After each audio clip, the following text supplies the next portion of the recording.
अस्सलाम वालेकुम नाजरीन, आसिफ चांद यूट्यूब चैनल पर खुश आमदीद। कुर्लुस उस्मान सीरीज़ की बढ़ती हुई मकबूलियत को देखते हुए अंदाज़ा लगाया जा सकता है कि महमद बुज़दार इस कहानी को उस्मान गाजी तक महदूद नहीं करेंगे, बल्कि ये कहानी ओरहान खान तक जाएगी। आज हम आप लोगों की पुरजोर फरमाइश पर ओरहान खान के बारे में कुछ मालूमात लेकर हाजिर हुए हैं, जिसमें ओरहान खान की सल्तनत उस्मानिया के लिए समंदर पार तक फतह और इस्लामी लश्कर की तश्कील और इसके अलावा कुर्लुस उस्मान सीरीज़ में ओरहान खान की पैदाइश, जो कि उस्मान गाजी की दूसरी बीवी माला खातून से हुई, बात करेंगे। तो इसके लिए वीडियो को एंड तक लाजमी देखिएगा और आपसे गुजारिश है हमारे चैनल को सब्सक्राइब कर दें। उस्मान गाजी की वफात के बाद उसका बेटा ओरहान खान तक नशीन हुआ और हुकूमत और फतूहात में अपने वालिद ही की पॉलिसी को इख्तियार किया। 1327 में उसके हाथों निकोमीडिया फतह हुआ। ये इस्तांबुल के करीब एशिया कोचक के शुमाल मगरिब में वाक़िया एक शहर है, जिसका मौजूदा नाम एज़मीत है। ओरहान खान ने यहाँ पहली उस्मानी यूनिवर्सिटी कायम की और दाऊद कैसरी को इसका प्रिंसिपल मुकर्रर किया, जो उस्मानी उलमा में बड़ी शोहरत रखते थे। ओरहान खान अपने दौर के तकाज़ों के मुताबिक एक लश्कर भी तश्कील दिया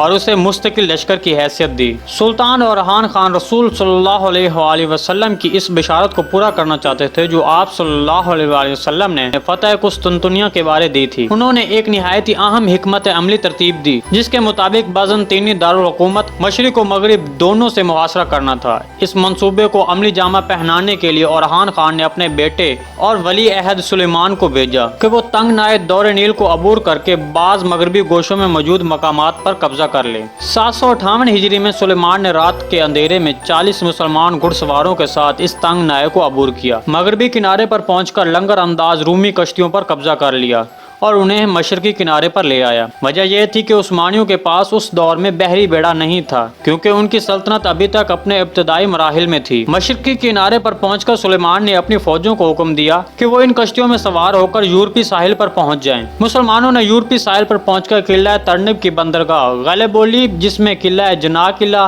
पर कब्जा कर लिया। ये तमाम शहर और किले तंग नाए दौर नील पर वाक़ थे और जनूब से शुमाल की तरफ दूर तक फैले हुए थे। इस तरह सुल्तान ने एक बहुत बड़ा इकदाम किया, जिससे हर इस शख्स को फायदा पहुंचा जिसने फतह कुस्तुनतुनिया के लिए कोशिश की। सुल्तान ओरा खान की जिंदगी का एक अहम कारनाम इस्लामी लश्कर की तासीस और इसके एक खास फौजी निज़ाम का पाबंद बनाने के लिए मनसूबा बंदी करना है। ये लश्कर कई यूनिटों में मुनकसिम था। हर यूनिट में 1000 सिपाही थे। माल गनीमत का खम्स 5वां हिस्सा उस लश्कर पर खर्च होता था। ये एक बाकायदा फौज थी। इससे पहले सिर्फ जंग के वक्त लोग रज़ाकाराना जमा होते थे, किसी बाकायदा फौज का इंतजाम नहीं हुआ था। ओरहान खान ने इस लश्कर के लिए छावनियां बनाई, जहां उन्हें जंग की ट्रेनिंग दी जाती थी। उन्होंने एक और लश्कर का भी इजाफा किया, जो इंकशारिया के नाम से पहचाना जाता था। इसमें उन 9 मुस्लिमों को भर्ती किया गया जो सल्तनत की हदूद के वसी हो जाने की वजह से उस्मानी सल्तनत के शहरी बन गए थे और गैर मुस्लिम इस्लाम दुश्मन ताकतों के साथ जंग में मुसलमानों की कामयाबियों और मफतूहा इलाकों में बसने वाले लोगों की एक बहुत बड़ी तादाद के इस्लाम में दाखिल हो जाने की बदौलत काफी तादाद में इस्लामी कलम रो में आबाद थे।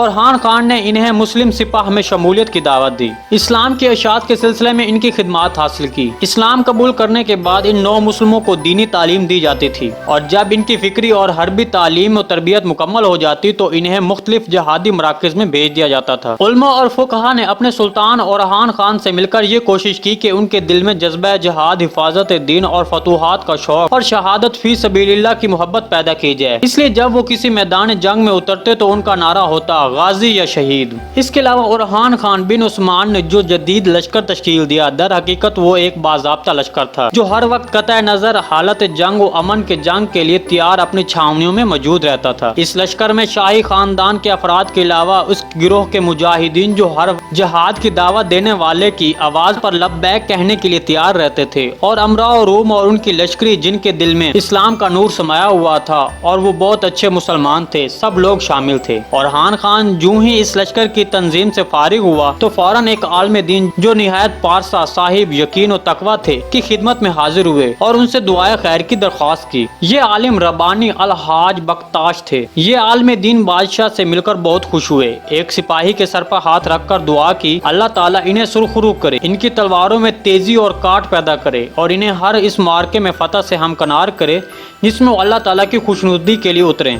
फिर वो आलम दिन औरहान खान की तरफ मुतवज्जह हुए और पूछा, आपने इस लश्कर का कोई नाम भी रखा है कि नहीं? बादशाह ने अर्ज किया, हुजूर मैंने इसका कोई नाम तजवीज़ नहीं किया। उन्होंने फरमाया, इसका नाम यंग चिरी है, जिसका मतलब नया लश्कर। इस नया लश्कर का झंडा सुर्ख रंग के कपड़े का था जिस पर हिलाल बना हुआ था। हिलाल के नीचे तलवार की तस्वीर थी जिसको यमनो बरकत के लिए जुल्फकार का नाम देते थे। जुल्फकार हजरत इमाम अली रजी अल्लाह तआला अन्हु की तलवार का नाम था। औरहान खान के भाई अलाउद्दीन साहब फिक्र आदमी थे, इल्म शरीयत का सही फहम रखते थे और ज़हदो वरा और तसव्वुफ में मशहूर थे। जब बाज़ंतीनियों के साथ मुकाबले का सिलसिला दराज हो गया और जिहादी जिम्मेदारियां बढ़ गईं तो इस नए लश्कर में भी इजाफा कर दिया गया। सुल्तान और तुर्क और बाज़ंतीनी जवान का इंतखाब किया जो मुसलमान हो चुके थे और उन्हें नए लश्कर में भर्ती कर दिया।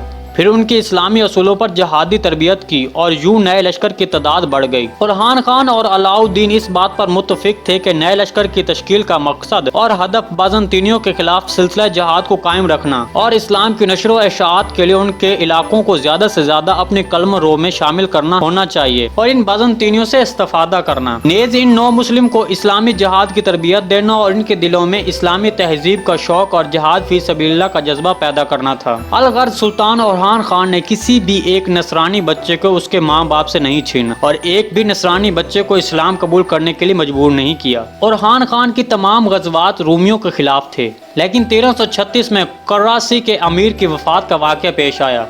कराची इन अमारात में से एक थी जिनकी बुनियाद सलाजका रूम की सल्तनत के खंडरात पर रखी गई थी। वालिद के वफात के बाद भाइयों में सल्तनत के लिए नज़ा पैदा हुआ और खान खान ने इस मौके से फ़ायदा उठाया और उस अमारत पर कब्जा कर लिया। ये बात नौज़ायदा दौलत उस्मानिया के अहदाफ में शामिल थी और एशिया कोचक में सलाजका रूम की सल्तनत की विरासत हासिल की जाए और जो इलाके इसके ज़ेरे नगी रह चुके थे उन पर गलबा हासिल किया जाए। इस वजह से महमद फातेह के दौरे हुकूमत तक उनके और दूसरी अमारतों के दरमियान चपकलस चलती रही, हत्ता कि पूरे एशिया कोचक उस्मानी सल्तनत में शामिल हो गया। कराची की अमारत पर गलबा पाने के बाद 20 साल तक औरहान खान ने किसी इलाके पर चढ़ाई नहीं की। 20 साल का ये अरसा मुल्क की नज़्म नस्क को बेहतर बनाने और शहरों के इंतजामी अमूर को नए खतूत पर इस्तवार करने और फौजी तंजीम नौ में गुजार दिए। इस अरसा में औरहान खान ने मुल्क के कोने कोने में अमन व आमा की सूरत हाल को बेहतर बनाया, मस्जिदें तामीर करवाई, उनकी जरूरियात के लिए महकमा औकाफ तश्कील दिया और ऐसे वसी पब्लिक इदारे बनाए जो औरहान खान की अजमत, शान व तकवा और दानाई का पता देते हैं। उन्होंने अपनी सल्तनत को तोसी करने के लिए जंग पर जंग करने की पॉलिसी इख्तियार नहीं की, बल्कि अपने ज़ेरे नगी इलाकों में हुकूमती इस्तेहकाम के हरीस रहे और हर वो इलाका जो फतह किया उस पर शहरी, अस्करी, तरबियती और सकाफती छाप लगाने की कोशिश की। इसी वजह से हर नई जमीन उनकी सल्तनत का अटूट अंग बन गई और बाहमी इत्तेहाद व यंगांगत की वजह से एशिया कोचक में सल्तनत उस्मानिया के इलाके एक मिसाल बन गए। वो अवामिल जिनकी बदौलत औरहान खान अपने मकसद में कामयाब हुआ। औरहान खान का मरहलावार आगे बढ़ना और अपने वालिद उस्मान की कोशिशों से इस्तेफादा करना, इस मादी और मानवी इम्कानात की मौजूदगी जो आनाजोल के इलाकों पर फतह और उन पर उस्मानियों के तसल्लुत में मुआवन साबित हुए। औरहान खान की कोशिशें इम्तियाजी हैसियत रखती हैं। इसने अपनी सल्तनत की तोसी के लिए जो इक़दाम किए वो मरहलावार और फैसला कुन थे। आलमी मसीहत को इस बात का एहसास तक न हुआ कि ये सल्तनत यूरोप की तरफ बढ़ रही है। इन्हें इस बात का एहसास उस वक्त हुआ जब मुसलमानों ने समंदर को अबूर किया और गैला बोली पर कब्जा कर लिया।